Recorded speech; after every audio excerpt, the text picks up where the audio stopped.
Well, good evening, everybody. Thank you for joining me tonight. This is Dr. Stephen Walker coming at you live. I have just realized I didn't plug in my mic. Oh well, so much for live broadcast, live streams. I hope you all can hear me. We're going to be talking about how to manage mass shooting trauma and the effects that has on our psyche, the effects that has on our consciousness. We've had two mass shootings in 1 week. We had the one in Atlanta and now the one in Boulder, Colorado. So that has an effect on us. That makes us all feel very shaken. I know I have. I'm familiar with the Boulder community. We know the town pretty well. It's a very close-knit community. It's very insulated. A lot of people there felt that they were immune to things like this. So I want to just come on and talk about how to manage these exposure to all this violence in our culture. But before we do that, I want to talk a little bit once again about my Help a Human Fund. This is a fund I've set up. It's a mental health fund that you can donate straight into, and you can help a human who can't afford treatment, can't afford their copays, can't afford maybe they have high deductibles. I get a lot of requests for drastically reduced session fees, and I wish I could help everybody. But again, we live in an economic society where everyone has realities. I myself, it's very expensive to run a business in this country, and this is a fund you can donate straight into. 100% of your donations go towards funding treatment for somebody who can't afford it. I want to remind everybody I'm on Tuesdays and Thursdays, 9 p.m. Eastern, and then down to 6 p.m. on the West Coast. And again, I want you to, if you can, go to my Facebook page, or I don't know where you're catching this, YouTube, Twitter, or Facebook, and check out some of our other videos. I want to show you guys the Facebook page, my YouTube page. This is multiple different videos I have up here. It's got content going back to 4 or 5 years ago. Some of the videos on here, some news interviews I did on violent videos, how the violent videos affect people, how to manage coronavirus. This was an interesting video on a local NBC affiliate. These are some talks I did on your relationship with yourself, which of course now everyone's talking about, how you treat yourself, how you talk to yourself. And it's just a really good resource if you're interested in different mental health topics. You can check it out. The new videos, this one, for example, gets into some interesting comments, and I'll respond to them in the tone the people tone, the way people. Here's an interesting one from Neo, another fake doc with a piece of paper degree. Gee, I wonder if Neo has any degrees, or I wonder if Neo feels the need to I don't know, project his own inadequacies onto other people. So had another interesting topic, comment here about how to stop blaming your parents. My comment, of course, was that's an interesting projection there, Adam. It's not about blaming. It's about identifying how we learn to relate to ourselves. So again, remember, if you interact with me online and you interact in a rude fashion, if you interact in a way that, clearly you're, looking to post a snarky comment and maybe not expect me to respond, well, you might have a different reaction, because personally, I don't really believe that I need to just put forth my effort. Hey, Ghost Lifestyle, how are you? Yeah, I had some technical difficulty on Tuesday. The entire neighborhood we live in here was down with internet, so we were without any connectivity till early Wednesday morning. So I apologize for that. So we are back on, and we're going to talk tonight. And again, if you're catching this on after I upload it, please post it, upload. You can see my age there, but please like or follow the videos so that you'll get a notification when I'm on live, and you can interact with me. Again, remember, my only goal here Normalize conversations about mental health and mental illness. People don't talk about it enough. People suffer needlessly when there are tools out there that you can work on, tools you can have to work on your issues and not be in pain the rest of your life. So let's talk about tonight's topic, which is how to manage mass shooting trauma. Remember, please ask a question.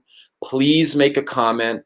These live streams are raw. They're not edited. They're not perfected. It's me interacting with people. If you have a comment about what happened in Colorado or Atlanta and you're being negatively affected by it and you want some time to interact with me, please do. If you have something else on your mind, please bring it up. If you want to go off topic and talk about something else, please do. So here's, hey Sam, how are you? Good to see you. Penny, what's going on? Please post a question and we'll get into it. I'm going to talk a little bit first and then get into some of the questions because I really want to, from a mental health perspective, talk about how witnessing a lot of this trauma on TV will affect our psyche. The first one, which is obvious, the first way it's going to affect you is it's possible you could begin to believe that the world is a much more threatening and menacing and ominous place than it actually is. Hey, Ghost Lifestyle, saying I have anxiety myself, but I held it in now. I'm learning to express my emotions and feel a lot better. Great. Beautiful. Let's get into that a little bit more. So what were some things you were anxious about?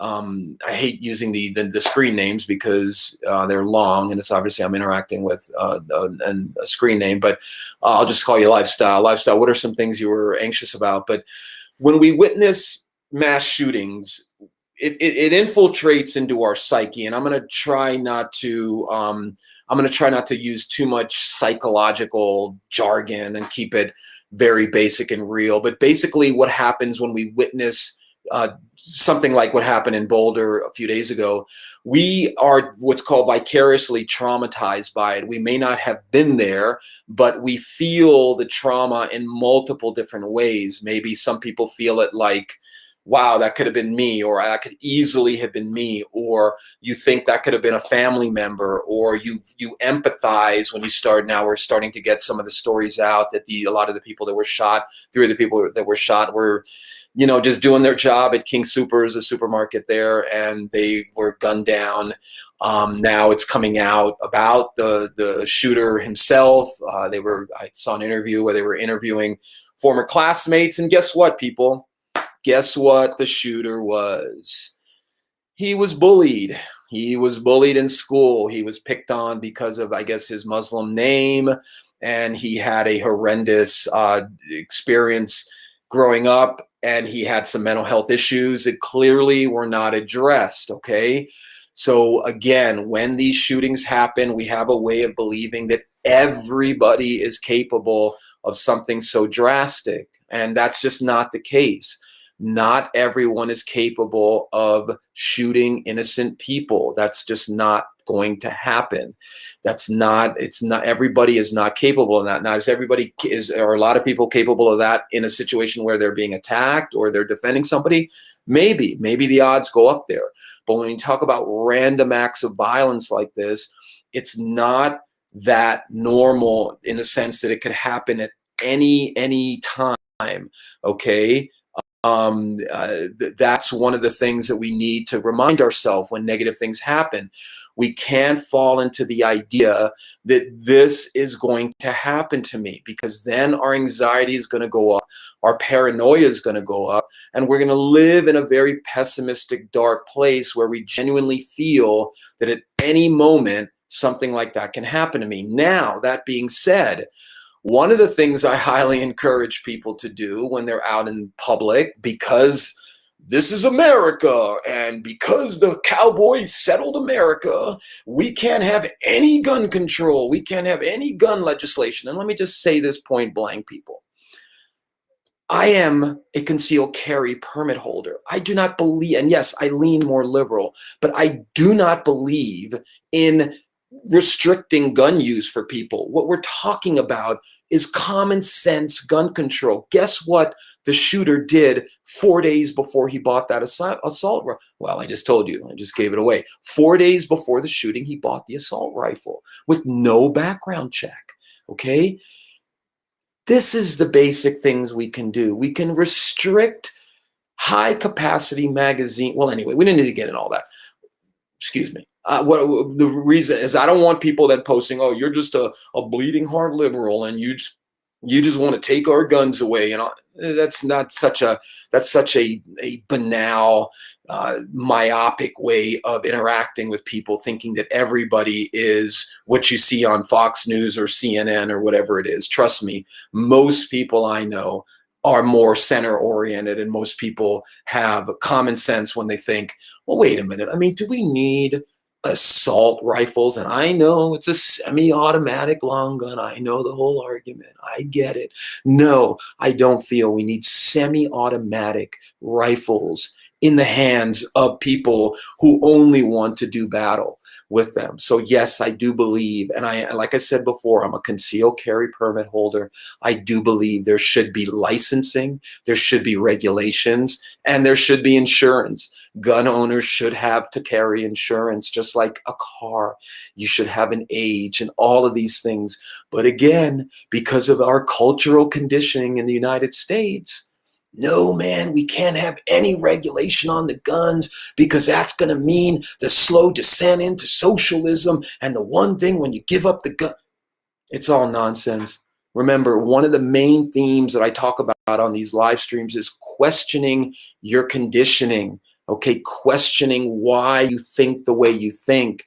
The reason people are in love with guns in this country more than any other country is because of the past, because of how we were raised, the way the guns settle the West, and cowboys, and the Constitution, and the right to bear arms in an organized militia.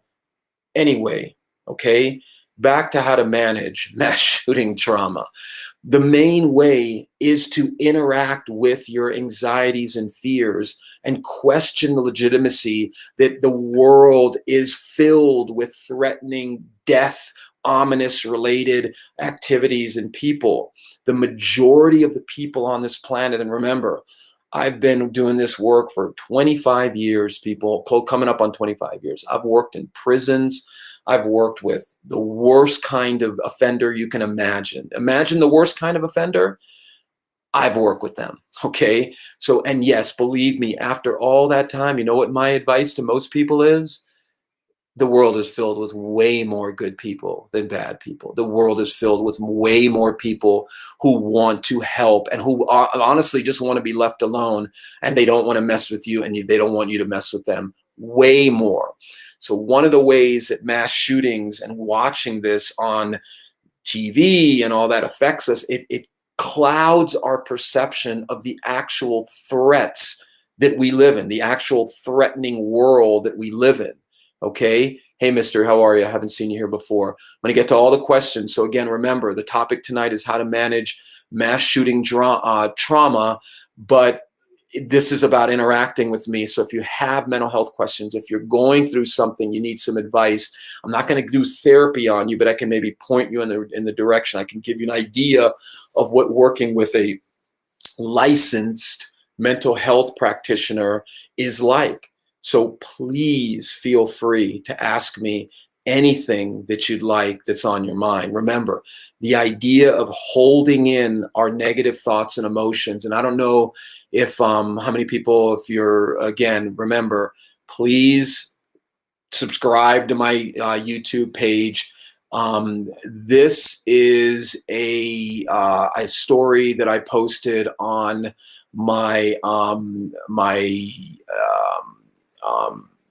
Facebook page. Excuse me, can't really think right now, but let me just open that up real quick. This is so I posted this story here, and again, please like this page if you're on there. It'll give you updates as when I post something. But this is a study that just came out right here. Holding on to negative emotions can have a lasting impact on your well-being. Okay, so this is a study that came out where it was basically talking about how when we hold on to our negative thoughts and emotions, that they basically have a very disastrous effect on the way we think and feel. So what does that mean? What does that mean to hold on to your negative thoughts and emotions? Basically, the gist, or what anyone in this field will tell you, is somebody not trained in this will read this and go, oh, well, you see, there you go. You got to just let them go. You got to just let it go. You have to just let go of how you're thinking and feeling, or whatever negative emotions you're having, which again is completely ridiculous. Okay, you cannot let go of unprocessed negative thoughts and emotions. Anyone telling you that is basically saying to you point blank, oh, I don't know how to help you with that, so the best idea is just to let it go, which again is indicative of a culture who doesn't want to do the work. We don't want to do the work on our negative thoughts and emotions, so we think we'll just let them go. And witnessing or completely immersing yourself in the trauma when you see these these stories come on TV, or if you're catching them online, not talking about that with somebody is not what you should be doing. If you have fears, if you have concerns about your safety, you should talk about that. If you're getting anxious, if you're getting more paranoid about going out, you should work on that. Because if you're not going to work on it, it's going to affect you. It's going to start in this kind of a feedback loop where, oh, okay, yeah, that could happen to me. Maybe I should just stay home. Maybe I should just not ever go out. Now, this is what I was going to get to a few minutes ago.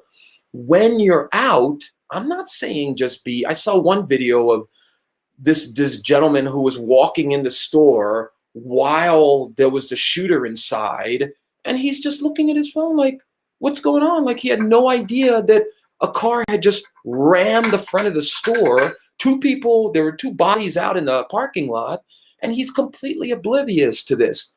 That's not what you should do. You should go out, not paranoid, but you should go out aware of your surroundings. It's called situational awareness.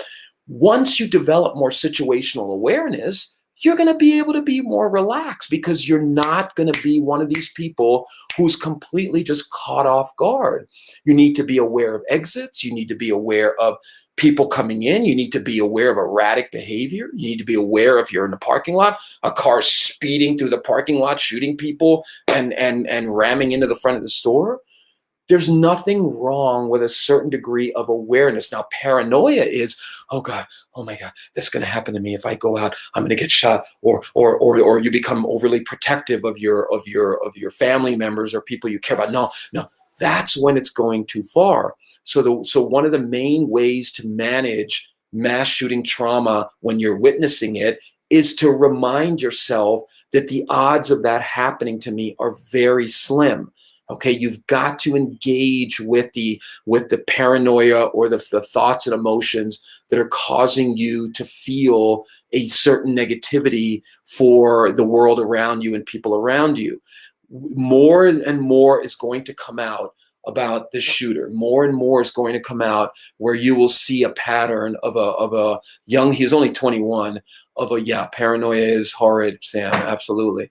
More and more is going to come out about what was going on, and missed signals about this gentleman. So if you want to manage how mass shooting trauma is affecting you, witnessing it, another way to manage it is don't immerse yourself in it. You know, I talked about this early on with COVID-19. You should limit the amount of exposure you have to these negative stories and this constant stream of negativity. I'm not saying stick your head in the ground. I'm just saying get the highlights, know where you are, and then do something else. Watch something else. Read, turn things off. Meditation is a great tool to manage trauma or fear that you're having. Okay, remember, we're not talking tonight about if you're in a mass shooting, how to manage that trauma. We're talking about how to manage the vicarious trauma of living in a society where there is a lot of violence, where there is a lot of fear, where there is a lot of paranoia. Because paranoia is will begin convincing you that what you're afraid of is actually correct. Paranoia will tell you that what I'm afraid of is going to happen, is going to affect you. Okay, I'm going to get to all the questions. Okay, I'm gonna talk to. Okay, so Ghost is saying I need help with managing paranoia. Okay, well, let's get into that, Ghost, since you sent me a couple messages on YouTube and we were interacting a little bit. Why don't you talk to us a little bit about what you're paranoid about? You know, when you say paranoia, you know, that's like saying, I need help managing cancer. You know, I need specifics. I need what's going on with you, what's happening. You know, this is what working with somebody like me is about, is we tailor make our interventions to the person we're working with.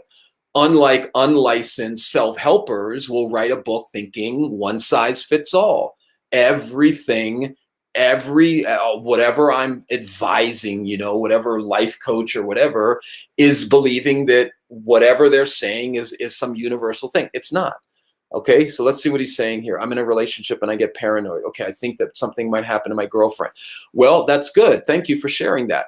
What I would, even though nothing is wrong, what I would recommend for you, Ghost, right off the bat, is for you to figure out like what is going on from your past, meaning why is it that you feel that something's going to happen to her? Were you in a position as a kid where you got left a lot or you had abandonment? I don't know if you have any trauma from your past. I don't know if things happened to you when you were a kid where, you know, maybe something you witnessed your parents having a lot of negativity in their relationship and that caused you to feel that the relationships were unstable. Maybe there's some self-esteem issues going on with you, Ghost, where you feel that, you know, if I lose her, I'm never going to get any other girls. I'm never going to get another girl. Nothing's ever going to work out. I don't know where you are when it comes to optimism or pessimism, but there's something about loss that is affecting you, Goes. Okay, there you go. Both parents were drug addicts. All right. Thank you for sharing all this. So clearly you've had some major amounts of instability in your life, which has caused you to feel that exactly, you know what it's caused you to feel. It's caused you to feel that you can't count on any relationships, that everything's unstable. And if your parents were addicted to drugs, that just opens up all kinds of possibilities for little ghosts who have been traumatized and paranoid at this point. Because one of the things that happens when you're dealing with somebody with a substance abuse issue is, I don't know if you have any siblings, Ghost, but a lot of times almost everyone I loved or cared about has left me or died. Well, there you go. And then how did I know that before he posted that or she posted that? Is because I'm psychic. And I'm kidding. When you do this enough, you begin knowing that there's a pattern. When you cling to relationships, it's usually based in some sort of trauma. So Ghost, what I would ask you is, have you done any work on any of this? Have you done any work on this fear of loss, this trauma so it is hard to love when a lot of it was taken away. Absolutely. Absolutely. It's hard to love when a lot of this was taken away.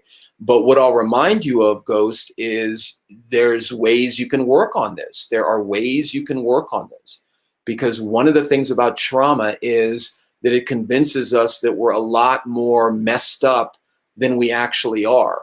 You know, that's one of the things that it happens when you've been traumatized a lot, is you begin to feel that you're going to be, you're always going to be like this. You're never going to be affected by it. So this is an example of why I do these live streams, because we started talking about one topic, which is how to manage the trauma associated with witnessing a lot of mass shooting violence on TV, and now we're shifting into something else. But that's why I'm doing these live streams, because these live streams are not about, me just posting a video or interviewing somebody and not. I want feedback. I want people to feel as though they can interact with me. So Ghost, I've talked it to with my girlfriend. I've expressed my feelings, and she has significantly positively impacted me. Great. Well, my brother, you have to start positively impacting yourself, because if you've got some trauma in there, my brother, that needs to be worked on. It needs to be dealt with, because if you don't deal with it, it's not going to heal. I'm glad that you're with a supportive girlfriend, but that doesn't solve the issue that's going on inside of you, which is what you witnessed growing up, all the stuff you witnessed. Now, I don't know what degree of trauma you have. Yes, their trauma is not black or white. There are degrees of trauma, but you got to work on some of that. Okay, I meditate. That has helped. Beautiful. Excellent. Yeah, meditation is a great way. And again, getting back to our topic for tonight, which is how to manage mass shooting trauma. Meditation is a great way, because you can calm yourself down. You can center yourself in your thoughts and emotions, and then begin working on them. That's the active form of meditation. It's called mindfulness meditation. There are levels of, there's some where you're just mindful of your surroundings and your breathing, and you try to calm your mind and not have a lot of thoughts. That's a great way. One of the ways I work with people is we do that first, and then we begin working on what's coming up as a theme in our mind that's causing distress or causing us to feel very, okay, so he's saying severe, very severe. So Ghost, by any chance, did you have any siblings? And if you had any siblings, were you parentified, meaning were you put in charge of them? Were you put in a role of parent where you had to take care of them? Because that's another set of issues that need to be dealt with, parentification. Because kids who are parentified, kids who don't have a chance to be kids, kids who take on a whole bunch of responsibility early on, learn some very destructive beliefs about relationships and about their own culpability when things go wrong. They blame themselves. They have very negative self relationships. They don't self relationship with self. Remember how our relationship with ourself is the number one relationship that we should be focused on. He's saying, no, but I was treated like everything was my fault. Well, there you go. There you go. And see, that's weaning its way into your relationship now, where you feel that, everything, if she leaves you, it's your fault. It's very difficult probably for you to believe that, she may be lucky to have you. She may be lucky to have you. Have you ever thought of that? That's something you probably don't ever think of, that just like you're lucky to have her, that you have value in the relationship. So shoot me some more comments and we'll come back to this, but I want to keep talking about how to manage mass shooting trauma, meaning how do you manage being exposed to that constantly. So we talked about a couple of key points, is reminding ourselves that the world we live in is not as violent or not as threatening as we may think. Now, does that mean stick your head in the ground? No, we talked about situational awareness. So another way we can manage, we talked about not constantly exposing ourselves, not constantly immersing ourselves in 24/7 about this, getting the highlights, finding out, and then working on it. So another tool we can use is what we talked about last week, self-talk. What am I telling myself? What am I telling myself? We talked about a minute ago, mindfulness, being aware of what's going on in our head, the belief systems we have. That will bring down the belief that you're next. This is next. This is gonna happen to me next. These are the ways. So self-talk, what we tell ourselves, not only about the world around us, but what we tell ourselves about our ability to handle stress, our ability to handle trauma. Self-talk is a key component to managing trauma. If you had violence in your past, or you witnessed violence, or you were in a war or abused or whatever it may be, and then this trauma happens, you need to be ready to be activated, to be, oh my God, not that word, triggered. Yeah, you need to be ready to be triggered, and you need to have a set of tools to manage that.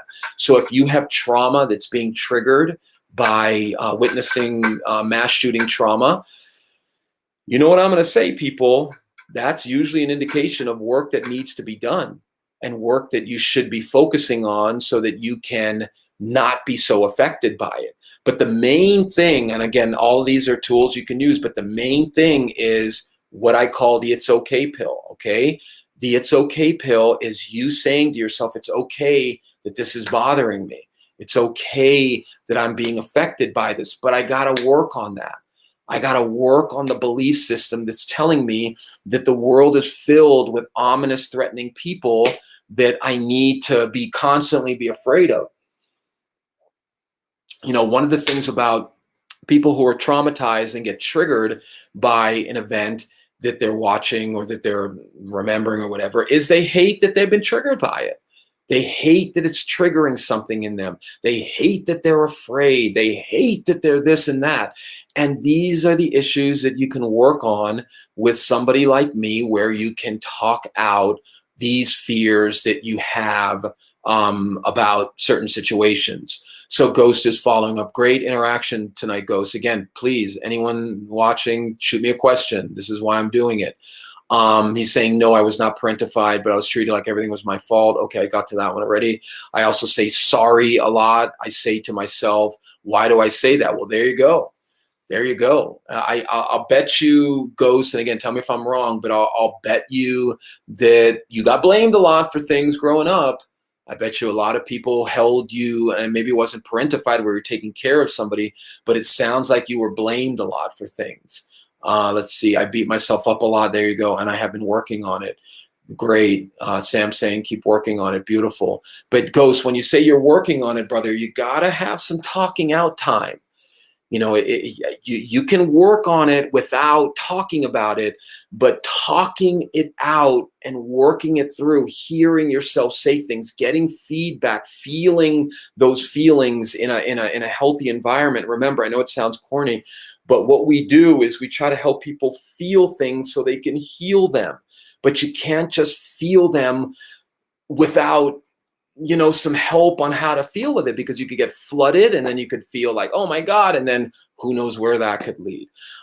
So he's asking me, do you ever 100% get over trauma? That's a great question. And I like the way you said 100%. Depending on the severity of the trauma, if it's very severe trauma, I don't know what you mean by get over it. Are you saying that you're never going to remember it? You're never going to be affected by it? You're never going to think about it? Again, that depends on the severity of the trauma. What I would say to you, my brother, is you have to decide what getting over it would look and feel like. Because if getting over it means forgetting it and acting like it never happened, no, bro, that's not going to happen. That's not going to happen. But does it have to affect you the way it's still affecting you? No, no. Those percentages can come down. So the more Ghost works on it, maybe he's down after a while to 70% affected, 50, 40, 30. What happens when you do trauma work is the acuity, remember, you know, the intensity of it all begins to diminish over time the more you're exposed to that. If you think of exposure therapy, the idea that if you're 100% afraid of spiders, okay, and you never want to think of a spider being around a spider, you're going to always be afraid of spiders if you're not working on it.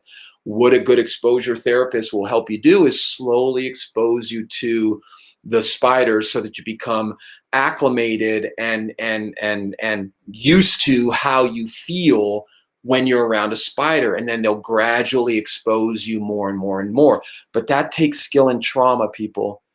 If you're doing this with an untrained, unlicensed person, if you're taking mental health advice from an untrained, unlicensed person who posted some, cherry-picked ideas from psychology, and they're very good writers, or they're charismatic speakers and they know how to help you, garbage. If you would do that with a medical condition you have, if you would take medical advice about pain in your stomach, or if you're bleeding internally, or if you have migraine or whatever, some real painful thing, because that's what psychology and emotions are. A lot of people are in pain.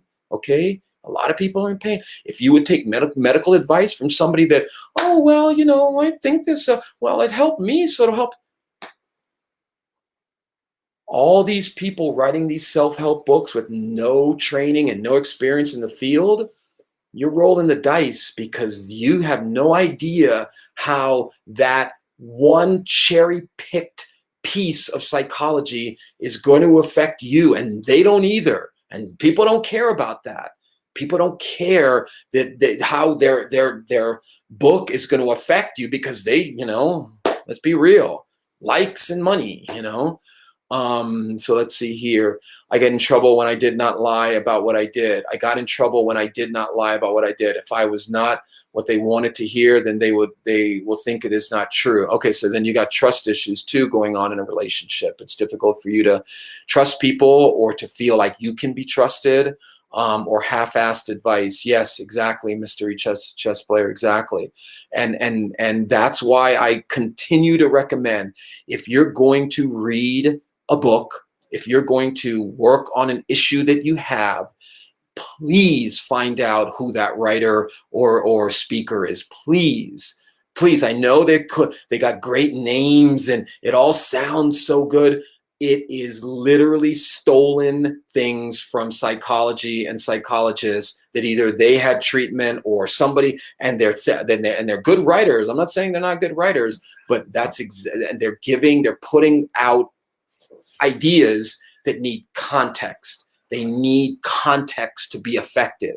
Okay. And then the confirmation bias comes in with the people reading it. You spent $20 on a book, or $200 on a live stream, or you spent whatever thousands of dollars at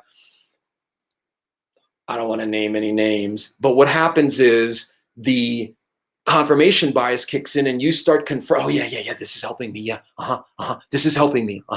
But then when somebody asks you, well, how has it helped you? How has it changed? Okay. Then you got to start thinking, well, wait a minute, what has really helped here?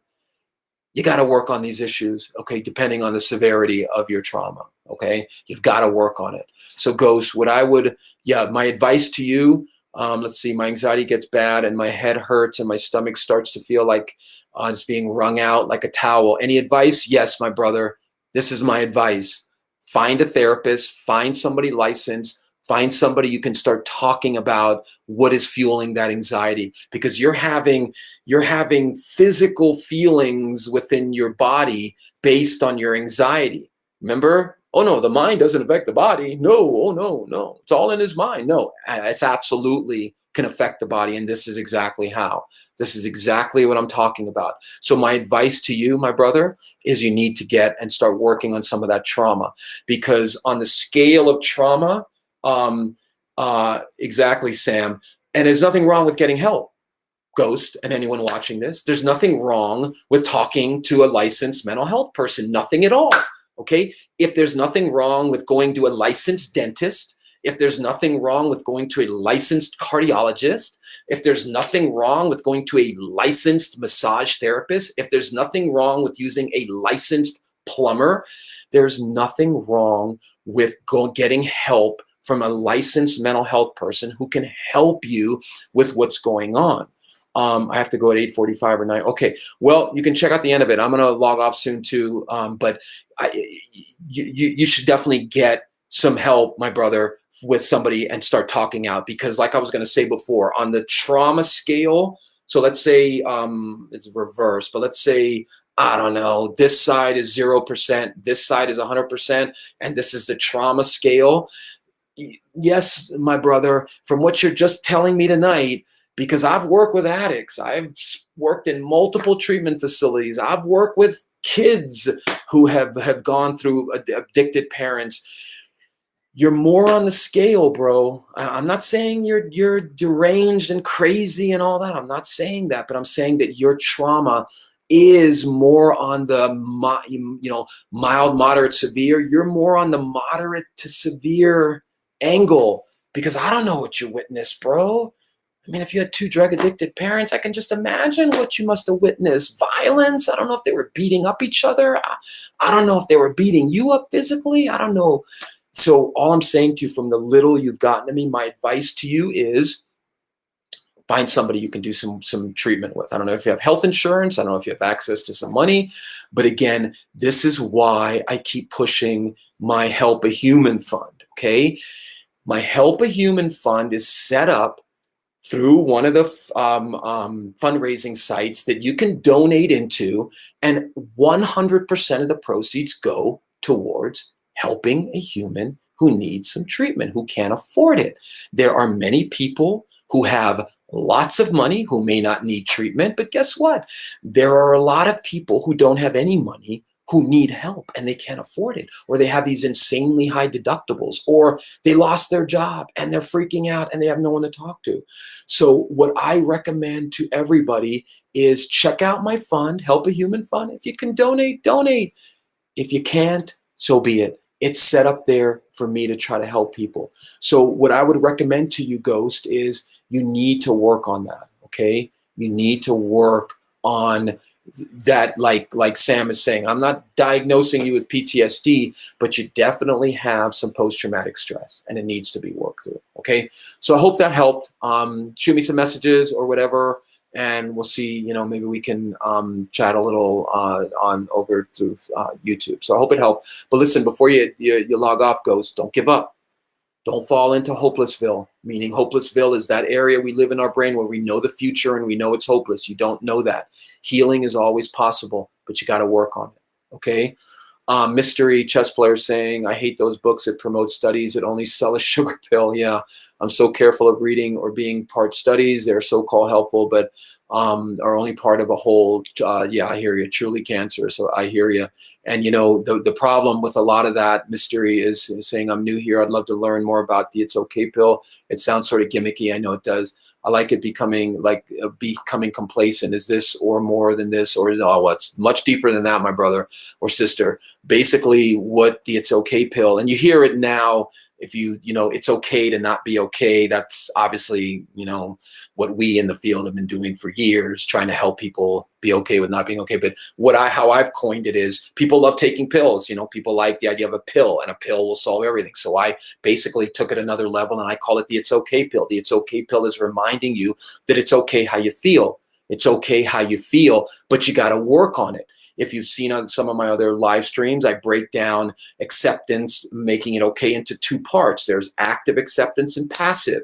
Passive acceptance is, if I was a drug addict, I'm not, or if I had an addiction, whatever. Passive, like you say, complacency is me saying, oh, it's okay that I'm an addict, so woohoo, let's go get high, let's go drink. That's passive acceptance. Active acceptance, and I always say this to clients, new clients, I ask them, how many self-loving addicts do you think I've worked with in my close to 25 years? How many self-loving addicts do you think I've worked with? Exactly, because addicts hate that they're addicted, and that fuels the addiction. So the It's Okay pill is active acceptance, where the person is saying, it's okay that I have this addiction, it's okay that I have these issues, but I got to work on them. I got to work on it. I got to deal, and again, I own the domain name, deal with how you feel. But anyway, you got to deal with how you feel. You got to deal with how you feel, period, people. I've been saying this for years. You got to deal with how you feel, okay? You got to. Because if you don't, you're going to be stuck in a world where you're just in denial. So that's a quick explanation to you, Mystery, of how I use the It's Okay pill in my sessions, and it takes time because people are so used to this, years and years of this. It's not okay how I feel. I hate this. I hate how I feel. I just can't stand this. This is killing me. I can't deal with this. I hate how I feel. That's the opposite of it. That's the opposite of it. Okay. Ghost is actually have any private sessions open. Right now I'm a little booked, but shoot me a message on, here's my website. Why don't you can, let's see here. Here's my website. So you can, there's some contact info. You can send me either a private message or leave me a voicemail. And if the voicemail is not full, I will try to get back to you. But yeah, you can do that, and we can talk about that definitely. But anyway, that's how the It's Okay pill works. And yes, it is a little corny, but it's something that my clients hold on to when they're in the midst of self-hatred that helps them buoy, but they're working on what they're feeling. So it's just not a gimmick. It's not just this is a panacea that's gonna heal you. It's part of a larger picture of work. And this is why I keep saying this about these self-help writers. Take it easy, Ghost. I'll look forward to hearing from you. I love you guys too. Yes, yeah, you do have to take care of yourself. And yeah, you got to work up to loving yourself. Definitely.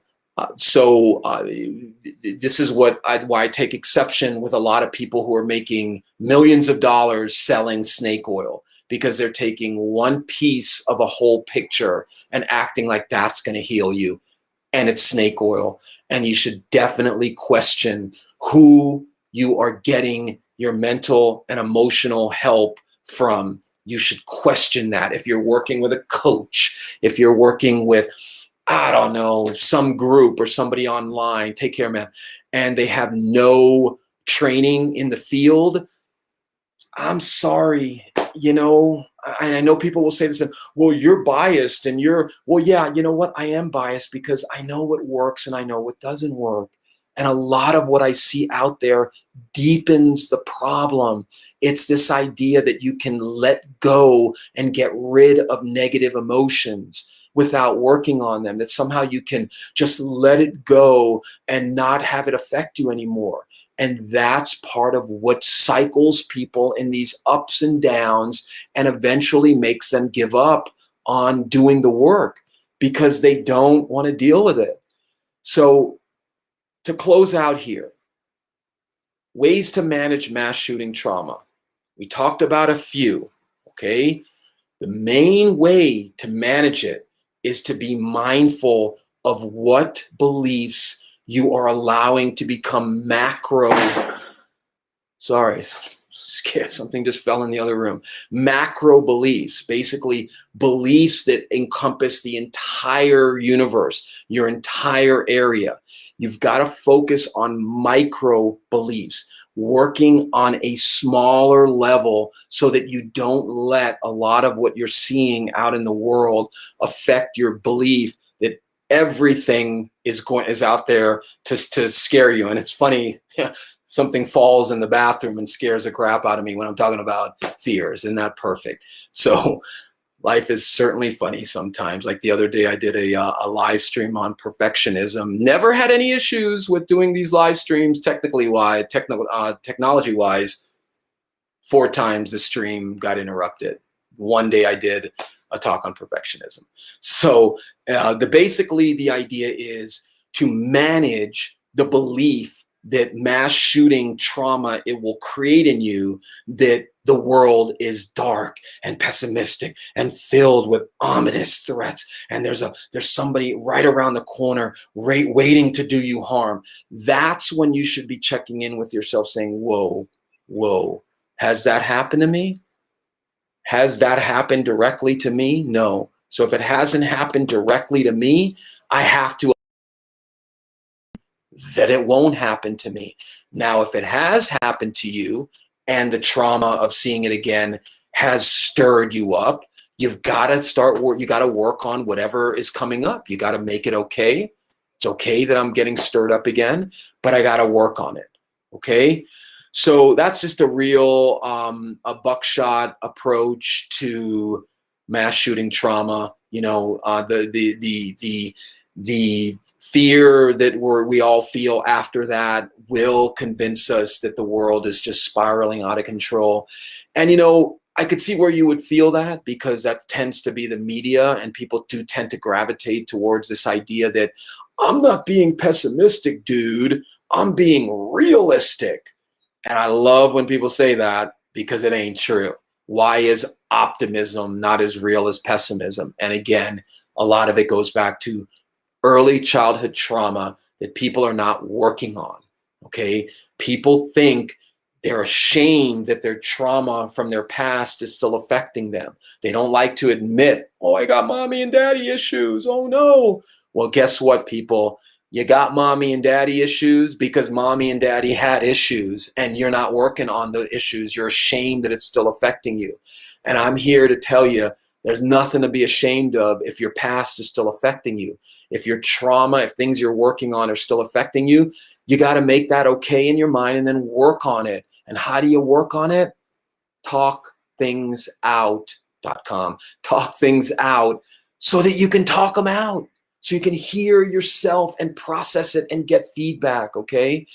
So I hope, in some way this helped. If it didn't, it's my attempt to help. If, I try to do what I can after. And by the way, people, thanks for the quick elaboration. I've had my fair share of psychologists that really never connected with. If I seem a bit contentious, I apologize. No, it's okay. I hear you, man. I call you man. I don't know if you're a man or a woman, but I hear you. I get people. Let's just say, there's a lot of, I do understand why a lot of people have a negative view of this field. Okay, I do. But there's a new breed coming on. I'm in my 50s, but I do consider myself that. I've been, from the day I started this, I give people my cell phone number. They can text me. We do a lot of after hours texting so that we can process things in the moment. But all I will say to you, chess player, is if there's some issues there that still need to be worked on, it's okay, and work on it. Okay, it's okay. There's nothing wrong with it. Nothing wrong with it at all. In fact, it's okay that you need to keep doing the work on it, because that's your body. That's that healing force trying to heal. Okay. So once again, please, if you're if you've seen this on YouTube or whatever, after I post it, please subscribe or like the page, get some notifications. You'll be able to interact with me more. I'm on every Tuesday and Thursday night at 9 p.m. Eastern, and then, down to 6 p.m. on the West Coast. But please share this if you feel that talking about mental health and mental illness is what we need as a society, because we do. Okay. Think of this shooter. I will guarantee you that what's going to come out in the next few weeks is missed signals, man. They're going to find out that this was there were missed signals. They knew. If you know somebody that you're worried about, if you have fears of a friend, a coworker is acting erratically, they're starting to, they have this I don't give an F kind of mentality. They can clearly have no empathy. You might want to report that to somebody. You might want to give some authority a heads up. Call the non-emergency police line and say, hey, look, I'm a little worried. I got some concerns. They got guns now. There's nothing wrong with that. They'll do a welfare check. They'll determine whether or not it's better to err on the side of letting people know who can help. But again, mental illness is stigmatized, and we don't want to work on how we feel because we're ashamed of it. All right. All right, people. Hope everyone has a good night and a good weekend. I'll see you again Tuesday night. I have a guest coming on next week. I'm just trying to lock down the dates with the person, and we're gonna try to have some guests once in a while. I like to do it more just one-on-one because that gives me a chance to interact with people. So please, if you're new to the stream, share it. If you stood in the background and didn't ask a question, please next time ask a question. Talk to me about what's going on. We can just banny it about and see what the issue is, and maybe point you in a different direction. Okay. All right, well, good to see everybody, and I will see you guys again on Tuesday night. Do you want to say goodnight? Okay, come say goodnight quick. Say goodnight. Say goodnight. Good night. Okay, everybody, have a good night, and I'll see you again Tuesday night at 9 p.m. Eastern and down the line, so that we can keep talking about our mental illness, because remember, everyone has a degree of mental illness. Everybody has a degree of thanks, Sam. Everyone has a degree of issues that they're not dealing with, okay? And we need to work on it, all right? So I'll see you guys Tuesday night at 9 o'clock, and we'll keep the conversation going. If you have some issues that you haven't worked on, make them okay and start working on them. You gotta have a period of talking things out to truly get to those deeper issues, okay? All right, guys, take care, everybody. Andrew, take it easy. Sam, Penny, Mystery chess player, thanks for all your interactions with me. Ghost lifestyle. And then I'll see you guys again next week. All right. Have a good night. Take